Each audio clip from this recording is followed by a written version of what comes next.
The most dangerous mountains in the world. Not the tallest, not the prettiest. Those who climb know every step could be your last. Annapurna, K2, Nanga Parbat, Kangchenjunga. Here, the summit isn't the goal, survival is. On Everest, 1 in 16 climbers dies. On Annapurna, 1 in 3. This isn't a climb, it's permission from fate.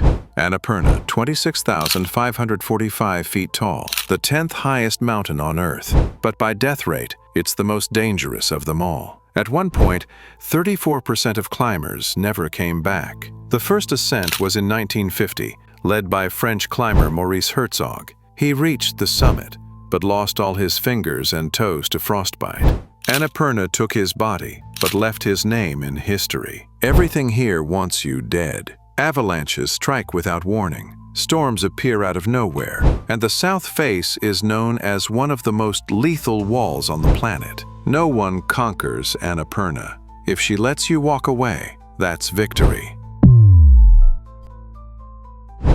Everest is taller. K2 is deadlier, rising 28,251 feet on the border of Pakistan and China. K2 is where climbing stops being a sport and becomes survival. No guided tour, no Sherpas carrying your bags. You climb it yourself or you don't climb it at all. Death rate, around 25%. 1 out of every 4 never returns. And in winter, out of 19 attempts, only 1 ever succeeded. In 2021. The worst part is called the bottleneck, an ice chute under hanging glaciers ready to collapse at any moment. Below you, a 6,500-foot drop straight down. On K2, there's no victory, there's only survival. Its name means the naked mountain, but climbers call it something else, the man-eater. At 26,660 feet, it's the 9th highest mountain in the world. Before the first successful ascent, over 60 climbers died trying. Early on, the death rate topped 22%. In 1934, a German expedition got trapped by storms. Out of 16 climbers, only 3 survived.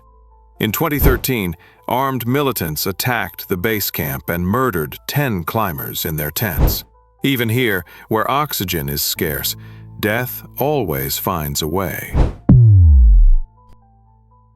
The 3rd highest mountain on Earth, standing at 28,169 feet.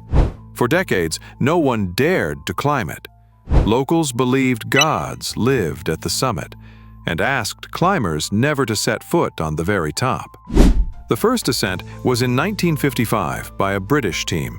They stopped just short of the peak out of respect, and most climbers still do the same today.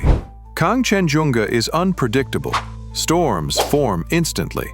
Avalanches sweep away entire teams, and even the most experienced mountaineers die within sight of safety. Here, the summit isn't a goal. It's a line you're not meant to cross.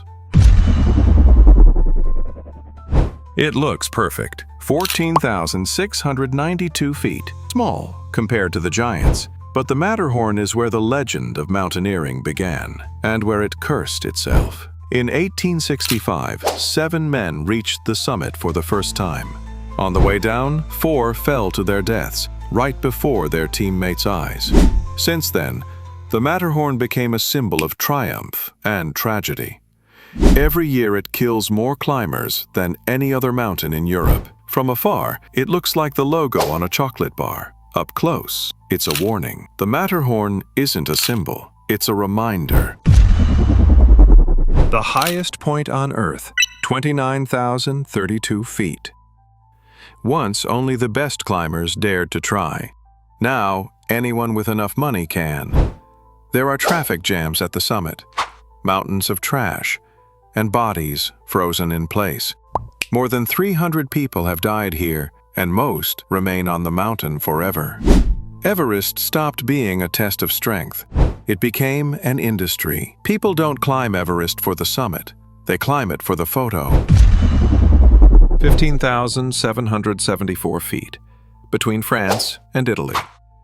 It looks peaceful, tourist-friendly. Cable cars, cafes, guided hikes.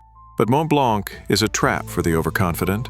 Every year it kills 80 to 100 people, more than many Himalayan peaks. Sudden winds, hidden crevasses, avalanches. The real danger is thinking you're safe. Mont Blanc isn't dangerous until you think it's not. 20,310 feet, Alaska's highest peak. Not the tallest, but one of the most brutal. Temperatures can hit minus 76 degrees Fahrenheit. The nearest rescue team could be hundreds of miles away. Even helicopters can't always reach it. Denali doesn't kill you quickly, it just leaves you alone, forever. If you've made it this far, you're one of the few who seek meaning, not comfort. Subscribe for the next episode, where people don't disappear in the mountains, but on the plains below.